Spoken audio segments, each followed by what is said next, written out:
Hello, everyone. I'm going to talk a little bit about using specific details in your writing to develop an analysis of a film, mainly because this is a skill that I see most students needing to work on.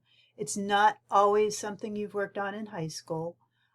So I just thought I'd give you some specific examples as you're working towards finishing the next paper assignment, of what I mean by about working in quotes from the film or specific descriptions from the film and then connecting them to textbook material. And I'll try to make it short. Okay, so we're looking at a sample student paper written for the first paper assignment that you all did on Boyhood. And remember, the key question for this assignment, it's down here in my note, if you can see that. What gender role modeling did Mason accept and or reject from his biological father and his stepfather? And so for this writer, we have their introduction.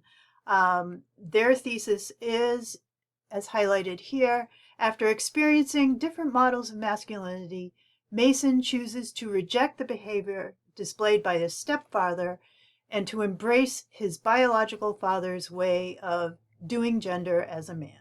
So that's their main idea. Fine and good.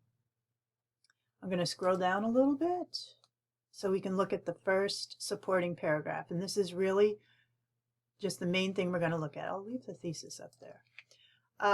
The topic sentence for this paragraph is highlighted here. The first male role model we see in the film is, I should say, Mason's biological father, Mason Sr. And that's a pretty bland topic sentence, I'll say. It could be a little stronger. It could state more clearly what this paragraph is going to be about.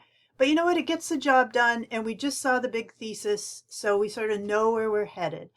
And what this person does well is, after giving a little summary context, after not seeing his father for a while, Mason and his sister get to spend the day with their dad, and so on and so forth. But here's where they really get specific. Mason complains about not being able to use the bumpers, and to this his father replies, "You don't want the bumpers, all right? You bowl a strike with the bumpers, it doesn't mean anything." And here's a nice timestamp citation. I'm asking you to do that on this paper. But you see how there's a specific quote from the film and from the scenes I asked you to focus on. And then the writer goes on to explain, why is this quote important? Well, Mason seems discouraged. And one thing I'll say is you want to not just use the quotes, but talk about, we're really looking closely at communication. So how does a character say these things? What are they trying to express? Not just through the words, but through their nonverbal communication. So here we see Mason's complaining. He seems discouraged. To Mason, the idea that him using the bumpers makes effort not count could be very discouraging. So this writer is really analyzing what's going on here, making him feel like he must rely solely on himself. They continue on. However, afterwards, Mason's father apologizes to him for making the comment about the bumpers. So another specific example. I would say here you might have added the quote, "I'm sorry about that bumper business," with the timestamp. It's a little bit later in the scene. But still, I like the fact that they're really getting into the details of what's going on in this scene.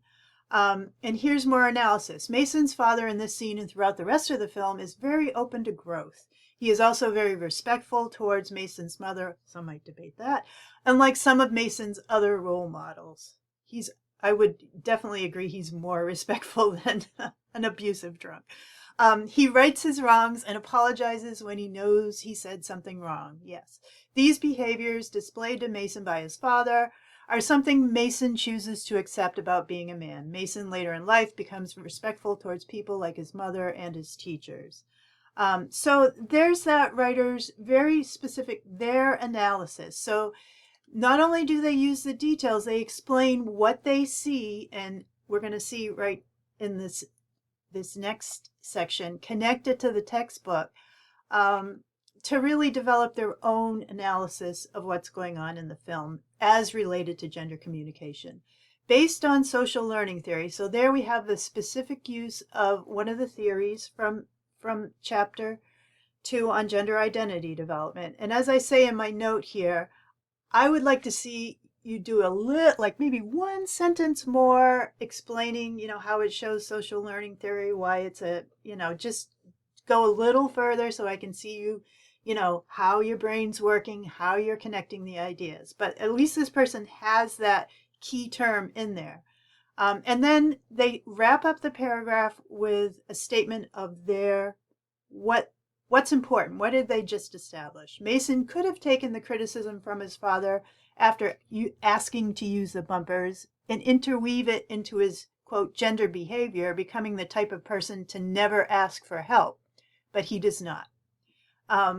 Now, that's a debatable position. Some people would say, I've seen other papers where people say, no, Mason did develop that very independent way of being. For example, he takes himself off to college. He doesn't, he doesn't invite his mom to drive him. She seems very upset that he's leaving, and she doesn't say, well, why don't you come with me and see how, he goes by himself. He moves himself in.